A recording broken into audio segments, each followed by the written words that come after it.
Le débat d'orientation du budget pluriannuel 2024-2026 a débuté hier mercredi au Conseil national de transition CNT. Les acteurs sociaux ont profité pour poser des questions de préoccupation liées à l'organisation des élections pour un retour à l'ordre constitutionnel au ministre présent. La vente illégale de carburant bat son plein à Conakry. Plusieurs jeunes diplômés sans emploi sont dans cette situation. Il suffit de regarder les abords des artères de la capitale pour s'apercevoir de cette réalité. Le marché des escargots comestibles est en plein essor. Ce soir, nous vous ferons découvrir les vendeuses de cet animal dont les consommateurs attribuent assez de vertus. C'est tout pour les titres. Les détails, c'est dans un instant. Le débat d'orientation budgétaire pluriannuel 2024-2026 a démarré hier mercredi au Conseil national de la transition dans l'hémicycle du Palais du Peuple. À travers cette initiative, le gouvernement a prévu un budget à exécuter dans plusieurs secteurs de développement en faveur des populations guinéennes. Des acteurs sociaux qui ont pris part à la plénière ont profité pour poser des questions de préoccupation liées à l'organisation des élections pour un retour à l'ordre constitutionnel. Reportage en Soubaïlo Baldé. Plus de 47 000 milliards de francs guinéens à investir sur la période 2024-2026. Ce sont là les prévisions élaborées par le gouvernement de transition pour la réalisation de plusieurs projets de développement en Guinée. C'est pour soulager la souffrance des populations dans divers secteurs, notamment la santé, l'éducation, l'assainissement, le commerce, entre autres. Dans les discours des trois ministres qui se sont succédés devant les conseillers nationaux de la transition pour défendre ces prévisions, personne n'a fait mention du sujet des élections pour le retour des civils au pouvoir. La présidente de la coalition des filles et femmes de Guinée, Adja Mariama Haribo, a fait ce constat et a interpellé les ministres. Quand les membres du gouvernement, le ministère du plan vient, le budget vient, comme on appelle le ministère des Finances arrive, et qu'on parle d'une programmation qui va au-delà de la fin de la transition sans qu'on parle des élections. Vous voulez qu'on n'en parle pas? Ainsi, le ministre du Budget, Lansine Condé, initiateur du projet de loi de programmation budgétaire pluriannuelle 2024-2026, a tenté de répondre aux inquiétudes soulevées par la présidente de la COFIG. Par rapport à l'organisation des élections, en 2022, nous avons prévu 60 milliards.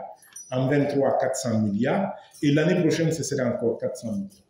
C'est assuré que nous allons mettre les ressources qui sont destinées au financement des élections. Avec une telle volonté des autorités, quel sera l'impact sur les citoyens pauvres qui peinent à trouver quoi se nourrir? Au-delà, ceux-ci sont confrontés au manque criard d'électricité, d'eau, de logement et au désengorgement des quartiers. Ces différentes préoccupations ont été évoquées par Ousmane Keïta, président de l'Union des consommateurs de Guinée. Il y a des efforts qui sont faits sur le terrain, mais l'État devrait encore plus accompagner ce ministère à travers justement ces deux structures que sont EDG et la SEC. Selon le gouverneur de la Banque centrale de la République de Guinée, le pays va connaître un taux de croissance accéléré qui passera de 5,5% en 2022 à une croissance plus moyenne de 6,5% sur la période 2024-2026 avec un pic de 7,4% en 2026. Au lendemain de cette présentation du budget pluriannuel 2024-2026, les acteurs sociopolitiques ont réagi à ce sujet. Si certains l'ont critiqué, d'autres par contre sont favorables à ce programme budgétaire de plus de 47 000 milliards de francs guinéens. Mariam Bouibari. Boubacar Silla, acteur de la société civile guinéenne, a pris connaissance du budget pluriannuel 2024-2026 présenté par le gouvernement hier mercredi au Conseil national de la transition. Pour lui, l'élaboration d'une telle prévision budgétaire ne relève pas des autorités de la transition. Des gens qui ont dit qu'en 2 ans, il allait organiser des élections libres et transparentes et équitées. Et bientôt, nous sommes le 5 septembre. Les velléités du CNRD et son président ne sont plus à cacher. C'est au peuple de Guinée de se lever. Sinon, en aucun cas, ils peuvent nous présenter un budget allant jusqu'en 2026. Il allait laisser le soin à un président démocratiquement élu pour faire cela. Et ils allaient aujourd'hui dire, voilà notre préoccupation, c'est un budget qui pourra vraiment couvrir l'organisation des élections libres et transparentes et que la junte quitte le pouvoir. Contrairement à ce dernier, Louda Baldé, président du Parti de l'Unité et du Renouveau, est quant à lui favorable à cette prévision budgétaire. Toutefois, il estime que les autorités devront mettre un accent particulier dans le secteur de l'éducation. Ce que nous pouvons suggérer à l'État, c'est de mettre un accent sur l'éducation. Regardez aujourd'hui, les contractuels, ils sont à peu près à 6 mois, 8 mois qui ne sont pas payés. Les vacances, c'est une période de vache maigre pour eux. Donc, il y a certains qui brandissent en disant que l'ouverture se fera, mais sans eux. Donc, c'est d'éviter la crise avant même l'ouverture. Donc, essayer de régler leur cas pour qu'ils puissent retrouver une vie de famille et que l'éducation ne commence pas avec une année bancale. Il faut noter que ce budget de programmation pluriannuelle n'a pas mentionné la question liée à l'organisation des futures échéances électorales.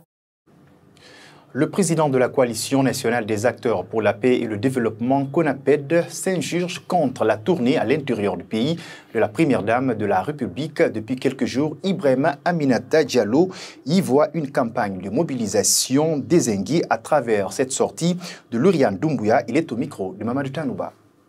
Moi, je trouve que c'est une campagne déguisée, une campagne de soutien, une campagne, disons, de mobilisation des citoyens autour des actions du CNRD et de son président. Sinon, sa femme, aujourd'hui, je pense qu'elle n'a pas besoin de faire le tour des préfectures pour vraiment demander à ce qu'on soutienne son mari et le CNRD. À mon avis, on est en train de montrer où on veut aller, c'est-à-dire ce qui était voilé. C'est que si les gens pensaient que c'était voilé, aujourd'hui on a dévoilé le vrai visage du CNRD et de son président, à travers quoi les campagnes de sensibilisation, de mobilisation et des actions de soutien. Moi, je trouve que la première dame aujourd'hui devrait plutôt aider son mari à organiser des élections dans un bref délai conformant au chronogramme et donner le pouvoir à un civil. Et s'il veut, après, on a vu le cas du Mali avec ATT, il peut revenir, il est jeune encore. La vente des produits pétroliers en bordure de route prend de plus en plus de l'ampleur en Guinée. Aujourd'hui, il suffit juste de faire un tour sur les abords de route de la capitale pour constater cette réalité. Partout, des bidons et petites bouteilles remplies de carburant sont installés sur des tables, communément appelé marché noir. Cette activité est devenue une source de revenus pour des jeunes diplômés sans emploi. Mais ces derniers temps, ils sont nombreux, ces citoyens qui se plaignent de la mauvaise qualité des produits pétroliers vendus dans ces bouteilles. Nos reporters Aïssata Kourma et Aïcha Kamara nous disent plus. C'est une pratique qui continue de plus belle à Conakry, ce malgré son interdiction par les autorités du pays. Nous sommes à la tannerie dans la commune de Matoto. Ces jeunes exercent cette activité de vente de carburant depuis des années. Diplômés de l'université guinéenne, ils disent avoir participé à plusieurs tests de recrutement, mais sans succès. Désormais, c'est dans la vente du carburant en bordure de l'autoroute Fidel Castro qu'ils gagnent leur vie. Ce qui pousse aujourd'hui les jeunes à vendre l'essence, c'est par manque d'emploi. Parce qu'aujourd'hui, les jeunes, la plupart des jeunes, ils finissent l'université, ils n'ont pas de travail. Donc, ils se mettent actuellement à vendre l'essence, d'autres au taxi moto. Les difficultés que nous rencontrons, ce sont quoi? Parce que de un, il y a les gens entre nous, en vendant les licences là, quoi. Vous voyez, il y a certains qui mélangent avec de l'eau, quoi. Donc, avec ces mélanges-là, même si les gens viennent pour acheter de l'essence, ça sera des difficultés pour nous, quoi. On les retrouve notamment sur des étalages de fortune en plein soleil, sous l'ombre d'un arbre ou encore à côté d'un poteau électrique bien connu des automobilistes et des motocyclistes. Selon ces acheteurs, l'essence qui est vendue en bordure de route détruit le circuit d'injection et le filtre à gasoil des véhicules. Et c'est nous les Guinéens qu'on peut faire, qu'on achète l'essence et on cherche à mélanger avec d'autres trucs comme de l'eau. Voilà, donc ça va gâter les moteurs et ça va encore créer des problèmes sur le moteur. Et c'est pas facile encore d'arranger avec les TVS là. Si c'est les 4e, là on peut comprendre. Mais avec TVS, ça coûte cher. Je n'apprécie pas du tout la vente de l'essence dans la rue. Pas du tout, bon, surtout dans le marché. C'est illicite, c'est insécurisé. On ne doit pas du tout vendre de l'essence, sauf à la station. Il faut rappeler qu'aujourd'hui, la vente illégale de l'essence sur les artères de rue a un prix supérieur à celui des stations-service. Ils vendent le litre à 13 000 francs guinéens, soit 1 000 de plus. La saison pluvieuse reste une période de vache maigre pour les laveurs d'Angena-Conakry. En tout cas, les fortes précipitations sur la capitale en ce mois d'août réduisent considérablement leurs recettes journalières. Chômage forcé, rareté de la clientèle pour ceux qui bravent la pluie. Voilà à quoi ressemble leur quotidien quand il pleut abondamment. Amara Bangoura est allé à leur rencontre. 999 mm, c'est la précipitation attendue sur Conakry en ce mois d'août. Une période qui frappe de plein fouet l'exercice du métier de lavage d'engins. Après un peu plus de 2 jours de pluie, Ibrahim Diallo retrouve son groupe au lendemain des jours de fortes précipitations sur la capitale. Leurs recettes journalières ont connu un sérieux coup. Non. C'est pas en notre faveur quand il pleut, surtout quand la pluie tombe sans arrêt. C'est quand il y a client, on gagne de l'argent. Mais s'il n'y a pas de client, en fait, on ne gagne pas. Donc il y a vraiment des répercussions. Il ne pleut pas certes, mais au lavage de Abdoulaye Diallo, la clientèle est sérieusement frappée. À l'en croire, ceci s'explique par l'action de la pluie sur le sol, empêchant les voitures d'être poussiéreuses. Ça commence à s'améliorer petit à petit quand même. Ça commence à s'améliorer quand même. Le lavage, c'est pendant les week-ends, samedi et dimanche. Pas que les laveurs de véhicules, plusieurs autres activités connaissent une baisse considérable sur les recettes. Selon les prévisions météorologiques, Conakry devra enregistrer en ce mois d'août 22 jours de pluviométrie forte. À date, 72% sont atteints. Zoom sur la préparation et la vente des peaux de vache à Sangoya Mosquée, tout près des rails. Elles sont nombreuses, les femmes qui font ce travail, devenu leur métier favori. C'est grâce à cette activité que plusieurs d'entre elles arrivent à subvenir aux besoins de leur famille. Ces femmes sont confrontées à d'énormes difficultés dans l'exercice de leur travail. Suivez leur réaction dans ce reportage signé Mamaïsata Tawel Kamara. Il est 9 h, Aïcha Kamara est déjà en action. Pas de répit chez elle. Ce jeudi, elle est sur pied depuis 5 heures. Le feu est déjà prêt et la cinquantaine commence sa routine de tous les jours. Il fait jour et je suis en train de préparer les peaux de vache. Très tôt le matin, on se rend dans les boucheries pour en acheter. Puis on prépare et le lendemain, on découpe pour aller au marché. On revend à 1 000 francs, 5 000 ou 10 000 francs. Ça dépend de la qualité. C'est ça notre travail. Cela fait près d'une dizaine d'années que cette activité est développée par ces femmes. Ces peaux, en plus de les découper, sont brûlées à même le sol pour enlever une partie des poils avant de les mettre au feu, puis à la préparation et à la vente. Fanta Traoré, depuis 8 ans, exerce ce travail qui est aujourd'hui devenu son métier. Pour elle, c'est dans cette activité qu'elle parvient à subvenir aux besoins de ses enfants. Nos enfants ont terminé les études. Mais il n'y a pas de travail. Donc on se débrouille ici pour aider nos enfants. Et c'est dans ça qu'ils se marient. Les autorités doivent nous aider. Dans ce travail, elles sont souvent victimes de vols. Fanta Kourouma en témoigne.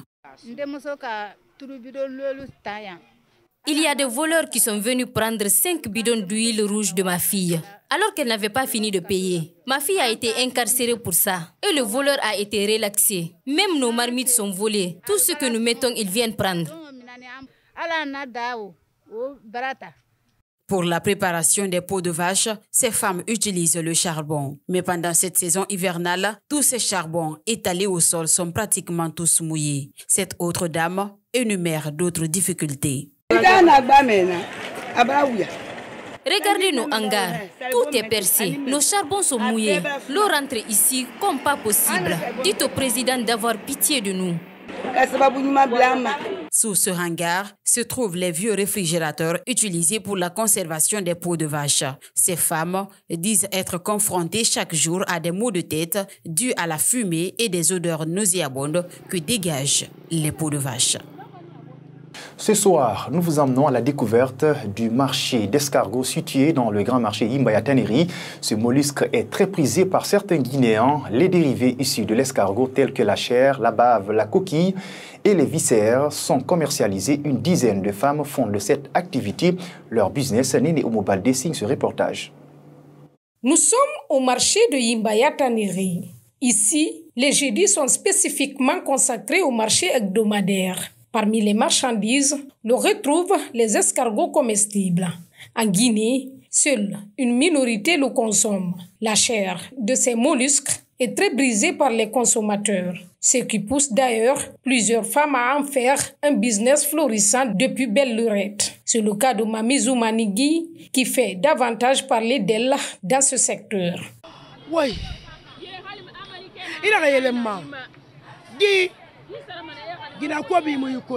C'est pas n'importe quelle femme qui connaît l'importance de la viande de l'escargot. Seuls les vrais peuvent témoigner. Moi, je vis à travers cette activité. Je préfère 1000 fois la viande de l'escargot que celle du bœuf.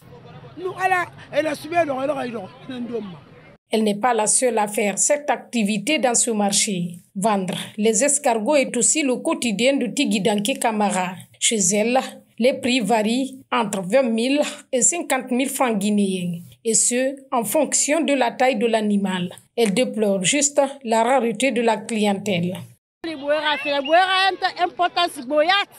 L'importance de l'escargot comestible est inestimable. Mes enfants et moi vivons grâce à la vente de l'escargot. Mais vraiment, je ne vais pas vous mentir, nous souffrons. C'est seulement les jeudis nous sommes autorisés à revendre ici. Nous n'avons pas de place. Nous demandons à l'État de nous aider. Jean Abba consomme les escargots depuis plusieurs années. Cet aliment fait partie de sa nourriture préférée. Je peux préparer avec le riz, avec des petits plats aussi. Souvent je viens ici, j'achète 100 000, 150. Ce n'est pas la première fois que je viens ici. Tu peux arranger avec sous forme de médicaments. Tu vois, au niveau du visage, tu peux arranger au niveau, à façon pour mettre, quand tu te laves, tu mets sur le visage. Ça soigne aussi, ça enlève aussi les tasses, les boutons, ça enlève aussi, c'est ça.